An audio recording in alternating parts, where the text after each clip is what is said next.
News Karnataka ಫಸ್ಟ್ಗೆ ಸ್ವಾಗತ. ಇಂದಿನ ಪ್ರಮುಖ ಸುದ್ದಿಗಳು.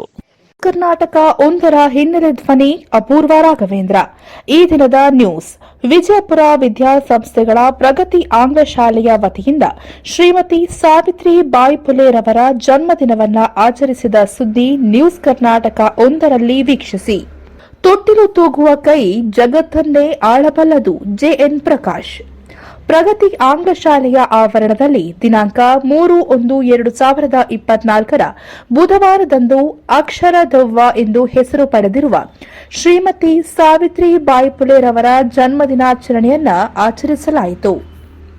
ಬೆಂಗಳೂರು ಗ್ರಾಮಾಂತರ ಜಿಲ್ಲೆ ದೇವನಹಳ್ಳಿ ತಾಲೂಕಿನ ವಿಜಯಪುರ ಪಟ್ಟಣದ ಪ್ರತಿಷ್ಠಿತ ವಿದ್ಯಾಸಂಸ್ಥೆಗಳಲ್ಲಿ ಒಂದಾಗಿರುವ ಪ್ರಗತಿ ಆಂಗ್ಲ ಶಾಲೆಯ ವತಿಯಿಂದ ಪ್ರಗತಿ ಆಂಗ್ಲ ಶಾಲೆಯ ಆವರಣದಲ್ಲಿ ದಿನಾಂಕ 3/1/2024 ಬುಧವಾರದಂದು ಅಕ್ಷರದವ್ವ ಎಂದು ಹೆಸರು ಪಡೆದಿರುವ ಶ್ರೀಮತಿ ಸಾವಿತ್ರಿ ಬಾಯಿ ಪುಲೆರವರ ಜನ್ಮದಿನವನ್ನು ಆಚರಿಸಲಾಯಿತು. ಈ ಕಾರ್ಯಕ್ರಮದ ಘನ ಅಧ್ಯಕ್ಷತೆಯನ್ನ ಶಾಲೆಯ ಮುಖ್ಯೋಪಾಧ್ಯಾಯರಾದ ಜೆಎನ್ ಪ್ರಕಾಶ್ ಅವರು ವಹಿಸಿ ತೊಟ್ಟಿಲು ತೂಗುವ ಕೈ ಜಗತ್ತನ್ನೇ ಆಳಬಲ್ಲದು ಎಂಬುದನ್ನು ತೋರಿಸಿಕೊಟ್ಟ ಅಕ್ಷರದಾತೆ ಶ್ರೀಮತಿ ಸಾವಿತ್ರಿ ಬಾಯಿ ಪುಲೆರವರ ಆದರ್ಶಗಳನ್ನು ತಾವೆಲ್ಲರೂ ಪಾಲಿಸಬೇಕು, ಅವರ ಹಾಗೆ ಸಮಾಜದಲ್ಲಿ ಬದುಕಿ ಆದರ್ಶ ವ್ಯಕ್ತಿಗಳಾಗಿ ರೂಪುಗೊಳ್ಳಬೇಕು ಎಂಬುದನ್ನು ತಿಳಿಸಿಕೊಟ್ಟರು. ಶಾಲೆಯ ಶಿಕ್ಷಕಿ ಡಯಾನಾ ಮಾರ್ಲಿಂಗ್ ಪ್ರಿನ್ಸಿರ್ ಅವರು ಮಾತನಾಡಿ, ಸಾವಿತ್ರಿ ಬಾಯಿ ಪುಲೆ ಅವರು ಜನವರಿ 3, 1831ರಲ್ಲಿ ಮಹಾರಾಷ್ಟ್ರದ ಸಾತಾರಾ ಜಿಲ್ಲೆಯ ನಾಯಾಗಾಂವ್ನಲ್ಲಿ ಜನಿಸಿದರು ಎಂಬುದನ್ನು ತಿಳಿಸಿದರು. 1ನೇ ತರಗತಿಯ ವಿದ್ಯಾರ್ಥಿಗಳಾದ ಮಹಾವೀರ್ ಎಸ್ ಮತ್ತು ಕಿಶನ್ ಸಾವಿತ್ರಿ ಬಾಯಿರವರ ಜೀವನ ಮತ್ತು ಸಾಧನೆಯ ಬಗ್ಗೆ ತಿಳಿಸಿದರು. ಕಲಿಯೋದಕ್ಕೆ ಅವಕಾಶ ಇಲ್ಲದೆ ಇದ್ದಂತ ಸಂದರ್ಭದಲ್ಲಿ ಶಿಕ್ಷಣವನ್ನ ಕಲಿತು ಶಿಕ್ಷಕಿಯಾಗಿ ಒಂದು ಶಾಲೆಯನ್ನ ತೆರೆದು ಉಚಿತವಾಗಿ ಶಿಕ್ಷಣವನ್ನ ನೀಡ್ತಿದ್ದಂತಹದನ್ನ ನೋಡಿ ಅವರಿಗೆ ಸಹಿಸಿಕೊಳ್ಳೋದಕ್ಕೆ ಆಗದೆ ಅವರು ಶಾಲೆಗೆ ಹೋಗುತ್ತಿದ್ದಂತಹ ಒಂದು ದಾರಿಯಲ್ಲಿ ಅವರಿಗೆ ಹಿಂಸೆಯನ್ನ ಕೊಡ್ತಿದ್ರು. ಕೆಟ್ಟ ಮಾತುಗಳಿಂದ ಬೈಯೋದು, ಕೆಸರನ್ನ ಹಾಕೋದು, ಅವ್ರ ಮೇಲೆ ಸಗಣಿಯನ್ನ ಹೆಚ್ಚೋದು, ಈ ರೀತಿ ಎಲ್ಲ ಹಿಂಸೆಯನ್ನ ಅವ್ರಿಗೆ ಕೊಡ್ತಾ ಇದ್ರು. ಅವರ ಪತಿ ಅವರಿಗೆ ಒಂದು ಸಲಹೆಯನ್ನ ಕೊಡ್ತಾರೆ, ಒಂದು ಸೀರೆಯನ್ನ ಬ್ಯಾಗಲ್ಲಿ ತಗೊಂಡು ಶಾಲೆಗೆ ಹೋಗಿ ಅದನ್ನ ಬದಲಾವಣೆ ಮಾಡ್ಕೊಳ್ಳಿ ಅಂತ. ಅವರು ಕೊಡ್ತಾ ಇದ್ದಂತಹ ಎಲ್ಲ ಒಂದು ಹಿಂಸೆಯನ್ನ ಅವರು ತಾಳ್ಮೆಯಿಂದ ಸಹಿಸಿಕೊಂಡು ವಿದ್ಯಾರ್ಥಿಗಳು ಶಾಲೆಗೆ ಬರೋದಕ್ಕೆ ಮುಂಚೆನೆ ಅದನ್ನ ಬದಲಾವಣೆ ಮಾಡಿಕೊಂಡು ಮಕ್ಕಳಿಗೆ ಪಾಠವನ್ನ ಹೇಳ್ಕೊಡ್ತಾ ಇದ್ರು. ಅವರು ಯಾವುದೇ ಒಂದು ತೊಂದರೆ ಕೊಟ್ಟರು ಇವರು ಹೆದರದೆ ತಮ್ಮ ಒಂದು ಕೆಲಸವನ್ನ ಮುಂದುವರಿಸ್ತಾ ಇದ್ರು. ಅದನ್ನ ನೋಡಿ ಅವರು ಆ ಒಂದು ಶಾಲೆಗೆ ಬರ್ತಾ ಇದ್ದಂತ ವಿದ್ಯಾರ್ಥಿಗಳಿಗೆ ಬೆದರಿಕೆಯನ್ನ ಹಾಕ್ತಾರೆ. ಆಗ ಸಾವಿತ್ರಿ ಬಾಯಿ ಪುಲೆ ಅವರು ತಾವೇ ಸ್ವತಃ ಆ ಹೆಣ್ಣು ಮಕ್ಕಳ ಮನೆಗೆ ಹೋಗಿ ಪೋಷಕರ ಒಂದು ಮನವನ್ನ ಹೊಲಿಸಿ ಮತ್ತೆ ಹೆಣ್ಣು ಮಕ್ಕಳನ್ನ ಶಾಲೆಗೆ ಕರೆತರ್ತಾರೆ. ಸಾವಿತ್ರಿ ಬಾಯಿ ಪುಲೆ ಅವರು ಅವರೆಲ್ಲ ಅಷ್ಟು ತೊಂದರೆ ಕೊಟ್ಟರು. ನಿಮ್ಮ ಈ ಒಂದು ಎಲ್ಲಾ ಪ್ರಯತ್ನಗಳು ನನ್ನ ಒಂದು ಕೆಲಸಕ್ಕೆ ಸ್ಫೂರ್ತಿಯಾಗಿದೆ, ದೇವರು ನಿಮ್ಮನ್ನು ಆಶೀರ್ವದಿಸಲಿ ಅಂತ ಹೇಳಿ ಅವರು ತಮ್ಮ ಒಂದು ಕೆಲಸವನ್ನ ಮುಂದುವರಿಸ್ತಾರೆ. 1852ರ ವೇಳೆಗೆ ಅವರು ಸುಮಾರು 18 ಶಾಲೆಗಳನ್ನ ತೆರೀತಾರೆ. ಕೇವಲ ಬಾಲಕಿಯರಿಗೆ ಮಾತ್ರವಲ್ಲ, ಬಾಲಕರಿಗೂ ಸಹ ಆ ಒಂದು ಶಾಲೆಯಲ್ಲಿ ಶಿಕ್ಷಣವನ್ನ ಕಲಿಸ್ತಾರೆ. ನಂತರ ಮಹಿಳೆಯರಿಗೆ, ಕಾರ್ಮಿಕ ವರ್ಗದ ಮಕ್ಕಳಿಗೋಸ್ಕರ ರಾತ್ರಿ ಶಾಲೆಗಳನ್ನ ತೆರೀತಾರೆ, ಹಾಸ್ಟೆಲ್ ವ್ಯವಸ್ಥೆಯನ್ನ ಮಾಡ್ತಾರೆ. ಈ ರೀತಿ ತಮ್ಮ ಒಂದು ಪ್ರಯತ್ನವನ್ನ ಬಿಡದೆ ಸತತವಾಗಿ ಅವರು ಅಕ್ಷರವನ್ನ ಕಲಿಸಿ ಅಕ್ಷರದವ್ವ ಎಂಬ ಹೆಸರನ್ನ ಪಡ್ಕೊಳ್ತಾರೆ.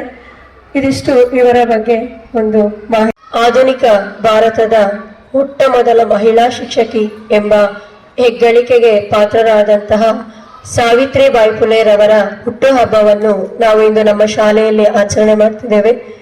ಸಾವಿತ್ರಿ ಬಾಯಿ ಪುಲೆ ಅವರು ಮೊದಲಿಗೆ ಯಾವುದೇ ಶಿಕ್ಷಣವನ್ನ ಪಡೆದಿರೋದಿಲ್ಲ. ಅವರಿಗೆ ಆ ಕಾಲದಲ್ಲಿ ಬಾಲ್ಯ ವಿವಾಹ ಪದ್ಧತಿ ಜಾರಿಯಲ್ಲಿದ್ದ ಕಾರಣ ಅವರಿಗೆ 8ನೇ ವಯಸ್ಸಿನಲ್ಲಿ ವಿವಾಹ ಆಗುತ್ತೆ 13 ವರ್ಷದ ಜ್ಯೋತಿರಾವ್ ಪುಲೆ ಅವರೊಂದಿಗೆ. ಜ್ಯೋತಿರಾವ್ ಪುಲೆ ಅವರು ಯಾವಾಗ್ಲೂ ಯೋಚನೆ ಮಾಡ್ತಿರ್ತಾರೆ, ಆ ಕಾಲದಲ್ಲಿ ಹೆಣ್ಣು ಮಕ್ಕಳಿಗೆ ಶಿಕ್ಷಣವನ್ನ ಕಲಿಯೋದಕ್ಕೆ ಅವಕಾಶ ಇರೋದಿಲ್ಲ. ಮೇಲ್ವರ್ಗದ ಬ್ರಾಹ್ಮಣ ಪುರುಷರಿಗೆ ಮಾತ್ರ ಶಿಕ್ಷಣವನ್ನ ಕಲಿಯೋದಕ್ಕೆ ಅವಕಾಶ ಇತ್ತು. ಯಾಕೆ ಹೆಣ್ಣು ಮಕ್ಕಳಿಗೆ ಶಿಕ್ಷಣವನ್ನ ಕಲಿಯೋದಕ್ಕೆ ಅವಕಾಶ ಇಲ್ಲ ಅಂತ ಅವ್ರು ಯಾವಾಗ್ಲೂ ಯೋಚನೆ ಮಾಡ್ತಾ ಇದ್ರು.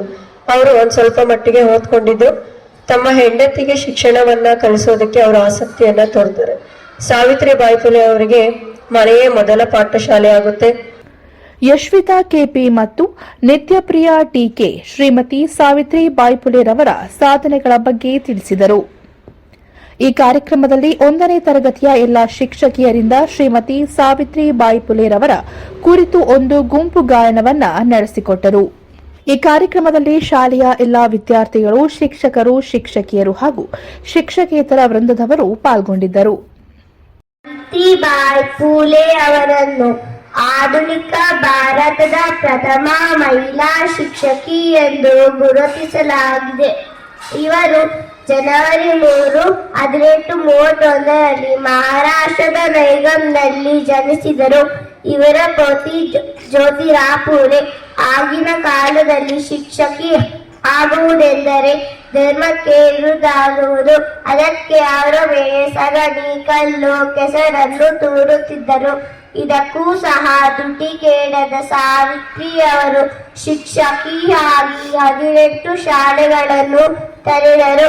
ಮೂಢನಂಬಿಕೆಗಳ ಮಧ್ಯ ಹೋರಾಡಿದರು. ಧನ್ಯವಾದಗಳು. Respected headmaster, teachers and all my dear friends. My name is Mahavir. Today I am going to speak a few about Savitri Bai Phule. Savitri Bai Phule was India's first woman teacher. She was born 3rd January 1831 in the village of Naigaon in Maharashtra. She married at the age of 8 years. Savitri Bai Phule and Jyotirav Phule started first India Girls School in 1848 at Pune. Thank you for giving this opportunity. My name is Nitya Priya. I am studying in first standard D section. Achievements of Savitri Bai Phule. Savitri Bai Phule established the Mahila Seva Mandal in 1852 to promote women's rights. The purpose was to raise women's awareness of their human rights and other social issues. She campaigned for women to eliminate caste discrimination. On September 24, 1873, Jyotirav Phule along with Savitri Bai formed the Satyashodha Samaj in Pune, Maharashtra, which means Truth Seekers Society. Thank you. This is Yashvita KP. Today I am presenting a short speech about Savitri Bai Phule. Savitri Bai Phule was an Indian social reformer, educationalist and poet. She was born on 3rd January 1831 Naigaon in Satara of Maharashtra. She was married to Jyotirav Phule in 1840 at the age of 9. She started the first girls' school in Pune on 1st January 1848. She was the first female teacher of India. She opposed many bad practices like child marriage, sati and Keshwapan. She died on 10th March 1897, and she will always inspire women all over the world. Thank you for giving this opportunity.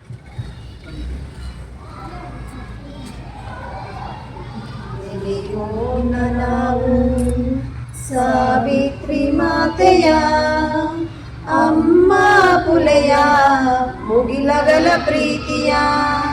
ನೆನೆಯೋಣ ನಾವು ಸಾವಿತ್ರಿ ಮಾತೆಯ, ಅಮ್ಮ ಪುಲೆಯ ಮುಗಿಲಗಲ ಪ್ರೀತಿಯ. ಅಮ್ಮ ಪುಲೆಯ ಮುಗಿಲಗಲ ಪ್ರೀತಿಯ. ಕೈ ಹಿಡಿದು ಕರೆತಂದು ವಿದ್ಯೆ ಕಲಿಸಿದ ಮಾತೆಯ, ಅಪಮಾನ ಅನುಭವಿಸಿ ಅಕ್ಷರ ನೀಡಿದ ಶಕ್ತಿಯ. ಕೈ ಹಿಡಿದು ಕರೆತಂದು ವಿದ್ಯೆ ಕಲಿಸಿದ ಮಾತೆಯ, ಅಪಮಾನ ಅನುಭವಿಸಿ ಅಕ್ಷರ ನೀಡಿದ ಶಕ್ತಿಯ. ಮನುವಾದವನು ಮೆಟ್ಟಿ ನಿಂತ ಮಹಾಮಾತೆಯ. ನೆನೆಯೋಣ ನಾವು ಸಾವಿತ್ರಿ ಮಾತೆಯ, ಅಮ್ಮ ಪುಲೆಯ ಮುಗಿಲಗಲ ಪ್ರೀತಿಯ, ಅಮ್ಮ ಪುಲೆಯ ಮುಗಿಲಗಲ ಪ್ರೀತಿಯ. ಹೂ ಮಾರುವದ ಬಿಟ್ಟು ಉಳಿಯಲಿ ಅಕ್ಷರವ ಹಿಡಿದು, ಕ್ರಾಂತಿಯ ಹೂವಿನ ಹಾರವ ಕಟ್ಟಲು ಕಣ್ಣೀರ ಸುರಿದು. ಹೂ ಮಾರುವದ ಬಿಟ್ಟು ಉಳಿಯಲಿ ಅಕ್ಷರವ ಹಿಡಿದು.